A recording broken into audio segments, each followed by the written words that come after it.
नमस्कार, मैं हूं आपके साथ निलोफर अंसारी और आप देख रहे हैं V9 न्यूज।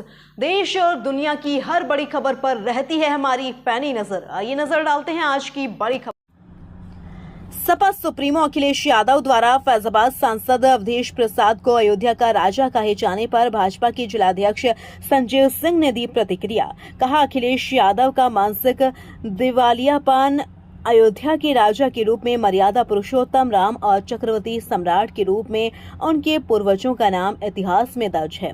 भगवान राम के बाद अयोध्या का राजपाट जिसे दिया गया वो हनुमान जी महाराज को दिया गया है। इस कलयुग में जीवन देवता के रूप में हनुमान जी महाराज हनुमानगढ़ी पर साक्षात रूप में हैं विराजमान और अयोध्या की रक्षा के लिए तत्पर रहते हैं। कोई भी व्यक्ति हो, चाहे अवधेश प्रसाद हो, अयोध्या का राजा हो ही नहीं सकता।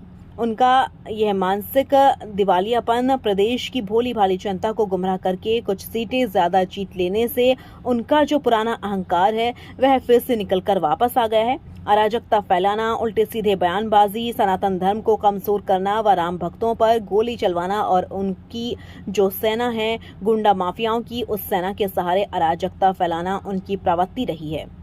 अयोध्या से ब्रजेश सैन की रिपोर्ट।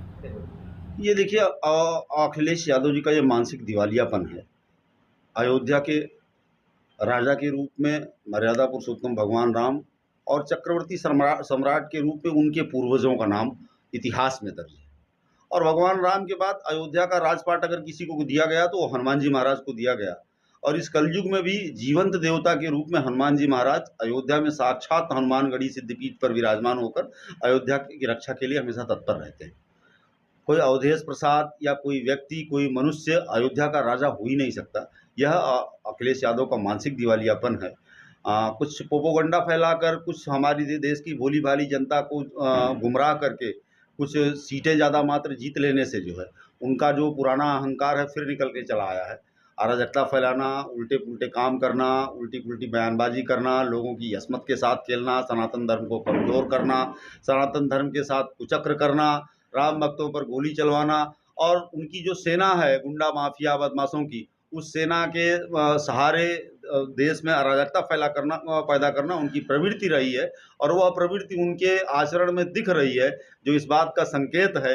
जनता उस संकेत को समझेगी और उनको आगे सद्बुद्धि देने का काम करेगी। 2027 में उनको नेस्तनाबूद करके फिर यहाँ जब भारतीय जनता पार्टी की पूर्ण बहुमत की सरकार बनाएगी, उनकी अकल ठिकाने आ जाएगी। अगर आप अयोध्या के राजा के रूप में वो उनको कह रहे हैं तो आप सोच सकते हैं कि उनका कितना बड़ा मानसिक दिवालियापन है। एक तरफ संविधान की रक्षा की बात करते हैं, एक तरफ लोकतंत्र की बात करते हैं। जब लोकतंत्र की बात होती है तो लोकतंत्र में कोई राजा नहीं, लोकतांत्रिक व्यवस्था से चुना हुआ जनसेवक होता है, लोक सेवक होता है। यहाँ राजा नहीं होता। राजशाही इस देश में समाप्त हो चुकी है।